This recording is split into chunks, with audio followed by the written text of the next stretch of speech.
warahmatullahi wabarakatuh. Nama saya Alfifa Wandawadanti, NIM 18 1611069 dari Fakultas Hukum. Di sini saya akan menjelaskan tentang pencemaran laut pada alur laut kepulauan Indonesia yang bisa disebut dengan AKI oleh kapal asing.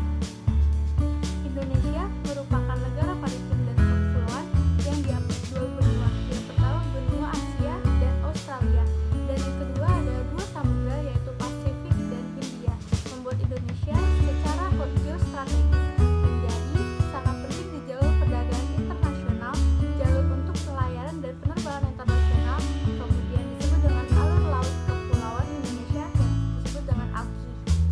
Diatur di dalam Pemerintahan Nomor 37 Tahun 2002 tentang hak dan kewajiban kapal dan pesawat dan udara asing dalam melaksanakan hak lintas alur laut kepulauan melalui alur laut kepulauan yang ditetapkan, bertujuan agar pelayanan dan penerbangan internasional dapat terselenggarakan secara berkesinambungan dan aman. Diketahui, aktivitas di laut yang mengakibatkan pencemaran laut adalah aktivitas perkapalan atau shipping.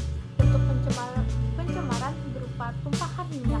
Pada pelaksanaan terdapat beberapa penyebab potensial antara lain pengoperasian kapal atau human error, permasalahan teknis meliputi kebocoran bahan minyak dari instalasi mesin, pipa, tangki, dan lain-lain. Kecelakaan kapal yang menimbulkan tumpahan minyak. Dengan demikian terdapat potensial pencemaran di perairan yang dilalui ALKI.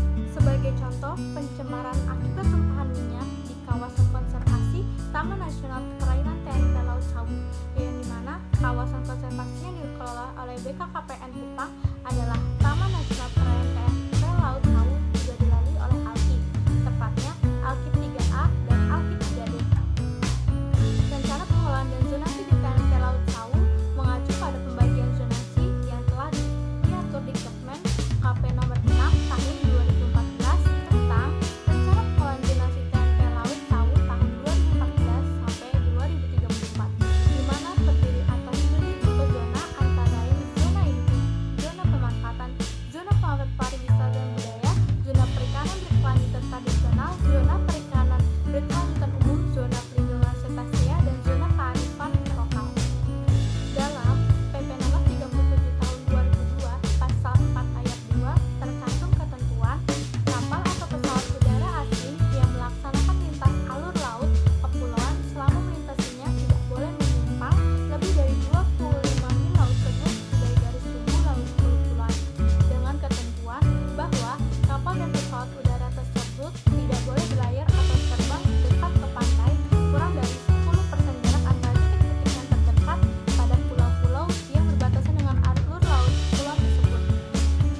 Dengan ketentuan tersebut, jika dilakukan overlap data spesial antara kawasan konservasi TKP Laut Sawu beserta zonasinya dengan ALKI beserta area toleransi untuk menyimpang, diperoleh himpitan zonasi kawasan konservasi dengan ALKI, zonasi dan TNP Laut Sawu tersebut yaitu zona inti, zona pemanfaatan, zona perlindungan cetacea, zona perikanan berkelanjutan umum, dan zona perikanan berkelanjutan tradisional. Oleh karena itu, perlu adanya resiko untuk minimalisir dampak jika terjadi tumpahan minyak. Sebagai langkah awal, dapat dilakukan dengan melakukan analisis resiko berupa penilaian resiko dari suatu potensi kerugian atau kerusakannya.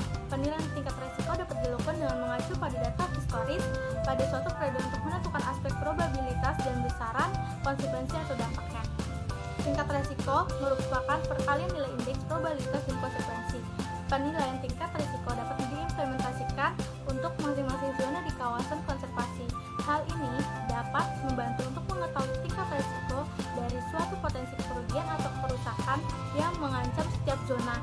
Hasil penilaian resiko dapat menjadi bahan pertimbangan dalam menentukan atau meninjau kembali penetapan zonasi di suatu kawasan konservasi.